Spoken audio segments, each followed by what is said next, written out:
Hello and welcome to the Harwood Report for January 29th, 2019, presented by Trade Academy. I am Keith Harwood, the founder of Trade Academy.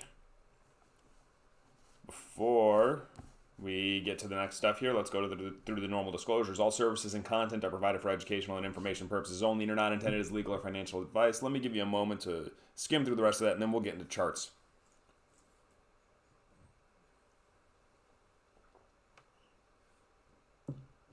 All right, let's get this going. So I want to really touch base on a couple of things. The biggest thing for me right now that's kind of clearest is what's going on with the equity world. Metals look a little bit weak and ready to roll over. Oil might start to firm because of the way that I'm kind of viewing the equity market. So without further ado, let's kind of do our norm here. We'll hit fear and greed 55. Basically, the stuff that they're saying is extreme greed, I think, is neutral.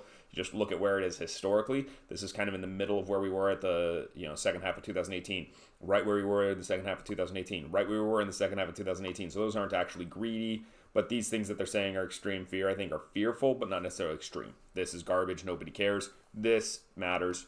And then the rest of these fear indicators actually look pretty neutral to me. So a lot of this stuff is more neutral than that, but 55 is a neutral reading, so I'm fine with that reading. I just think the individual components are being kind of twisted against us. So I wouldn't necessarily read a lot into those individual components. I think everything is just kind of in a middle of a range spot. And really what seems to be happening right now is that the market is looking for its new leadership. So SPY is sitting on the 10-day moving average, as you can see. That's this sloping line here. And it's been using that as support really since the beginning of January. So the entire month of January, we've used that 10-day moving average as the support line for this uptrend. Closing below, it's not necessarily bearish. It just might mean that this momentum slows. The 20-day moving average is about to cross through the 50. There are things happening that are starting to get you some bullish divergences here in the moving averages. It might be a period of consolidation. It might be a pullback, a dip to buy, something like that. But generally speaking, what it seems like is happening is that on Fridays, like here, the 20, oops, there we go, the 18th, we close on the high, and then we get a dip to start the week, and then we close near the highs there on the 25th again. So we're doing this thing now where we're starting to close on highs, but then Monday starts a little bit weak as people maybe over the weekend decide to take profits. That is also helping keep the VIX from really collapsing. The VIX is basically stable here near lows. It's not spiking. It's not collapsing. If we close on highs again at the end of this week, I think the VIX starts to come down. That starts to provide some real leverage opportunities. In the meanwhile, the trade goes back towards looking for us to close near last week's high. 266.5 range is a very reasonable target. What does that set up for? Frankly, it sets up for calendars, short-term calendars. Being short the 266.5s or 267s that expire this Friday isn't a bad trade as long as there is a long behind it. So creating those sort of setups helps create a little bit of money when all we're doing is chopping in a relatively tight range. Even if the volatility collapses, as long as we do short-term calendars like this Friday to next Friday or this Friday to next Wednesday, it's really just trading a little bit off the delta and the fact that this Friday's option is going to go out worth nothing and the next week's options go out worth a little bit more than they are today. When we go to the Qs, we can see that is the quote-unquote underperformer. We do have some big earnings coming up. Apple, obviously. And that can change a lot of stuff. But basically right now, the Qs are sort of firmly below the 10-day moving average, but still in this consolidation range.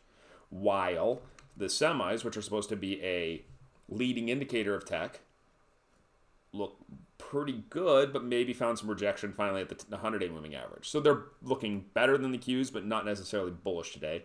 And finally, IWM, this is where the rotation seems to be going, is staying above the 10-day moving average. It seems to be holding up. Why? Well, financials are in good shape here. See how financials have held up?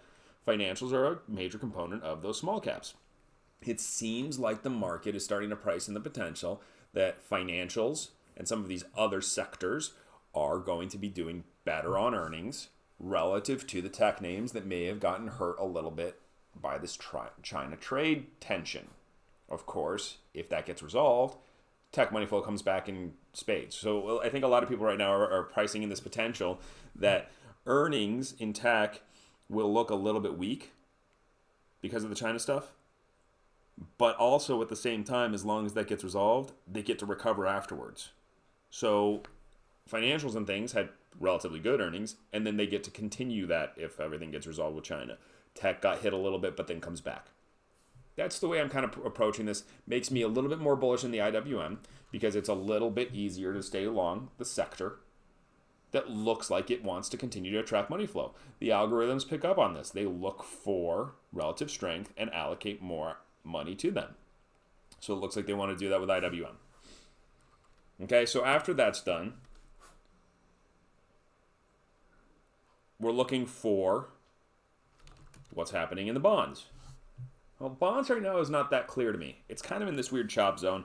It's between the 10 and the 20. It's above basically everything now. So it has a lightly bullish tint, but at the end of the day, the fundamental picture indicates that this should be weak when equities are strong, and strong when equities are weak, now that we're away from this extreme low.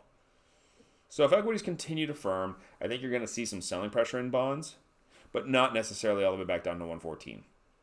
It makes a muddied picture, and volatility is not necessarily cheap there, so I don't necessarily look for anything major out of bonds, while I'm looking for other, bullish type structures for kind of bounces in the equity indices with a little bit more bullish bias in the small caps. When I go to gold, first we'll look at the gold picture. It looks like it really wants to take off here. And at the same time, let's look at the dollar. It's not at the lows, so gold is outperforming the dollar break. And of course, my big indicator, dollar yen, is really not bearish. So I think right now we're getting to a point where maybe some people wanted to allocate some money to gold. It's seasonally a strong time for gold out of China, but that doesn't necessarily mean I want to be buying gold into this breakout. I actually think it's time to fade it. So I was looking last week thinking this could create a cliff event. Well, that didn't occur, obviously, on Friday. Friday came the big bounce. If the dollar continues to be strong, if equities also continue to be strong, expect some money to go out of gold and continue to press this maybe all the way down to 118. We've got non-farm payrolls coming up. We've got some earnings announcements coming up. We've always got Fed speakers on the docket. And all those things can create pressure for gold. So this becomes something that I am anxiously sitting on my hands. What I mean by that is I want to buy some puts, especially because gold vol is not particularly expensive. But I'm trying to get the timing right so I can max out my leverage. So I'm going to probably wait another day or two, but I think that puts here get really exciting. I can talk a little bit more about that setup as we go through if you sign up for the premium product. Right now, I do want to know that dollar yen is giving me a slightly bullish sign in gold, but it's not nearly the magnitude we've seen. Okay, so there is a possible small bull sign here, but it's not so major yet. And you can see why. It's just starting to roll over. And if this just turns into a bounce back, then that bull sign gets negated, and all of a sudden we could see a major washout in gold. Finally, let's go to oil stuff. So USO has bounced back after yesterday being so weak, kind of getting covered up by that little signal there. But what you can see here, come on. There you go. So what you can see here is that it's back above the 10-day moving average, which is priced in at 11.14. Everything's looking a little bit more bullish, but volatility is really expensive in oil. So OVX, the crude oil volatility index, similar to the VIX, it's just, it's got this potential to drop all the way back down here into the high 20s, and right now it's in the high 30s. So I'm a little bit nervous about being outright long options in anything USO related, and that also holds through to the oil companies. So we're not moving that much. It's kind of lagging the greater indices. You can see that the 10-day moving average slope is basically flat. It means that there hasn't been buying in these oil names for a week and change, maybe 2 weeks. OIH, not actually lagging quite as much in XLA as I would have expected, but it's kind of in that same spot. Okay, so these are names that become explosive, but if and only if oil firms and vol drops. Until then, it's kind of a no trade. Can be done via equities, can be done maybe via some short put spreads, but there's not a lot of leverage, a lot of money to be made in that. So I mentioned the actual ideas that I tend to go out in the premium report. If you sign up now, you get that first week for free. It's $49 a month after that. I post the newsletter on Mondays. I do another recap video on Wednesdays talking about how the market is changing throughout the week, and then we go through it again every week and talk through these actual concepts, like what call spread I'm looking at, or what butterfly I'm looking at, or what outright option I'm looking at to try to maximize my leverage. Combining those technicals along with that options analysis adds a lot of value, and so that's what I try to do here. If you have any questions, you can feel free to email me, keith@tradeacademy.co. You can always call me, but email is the fastest way to get a hold of me. All right, folks. Thanks again for listening, and we'll see you next week on the free report, and hopefully I see some more of you on the premium product tomorrow.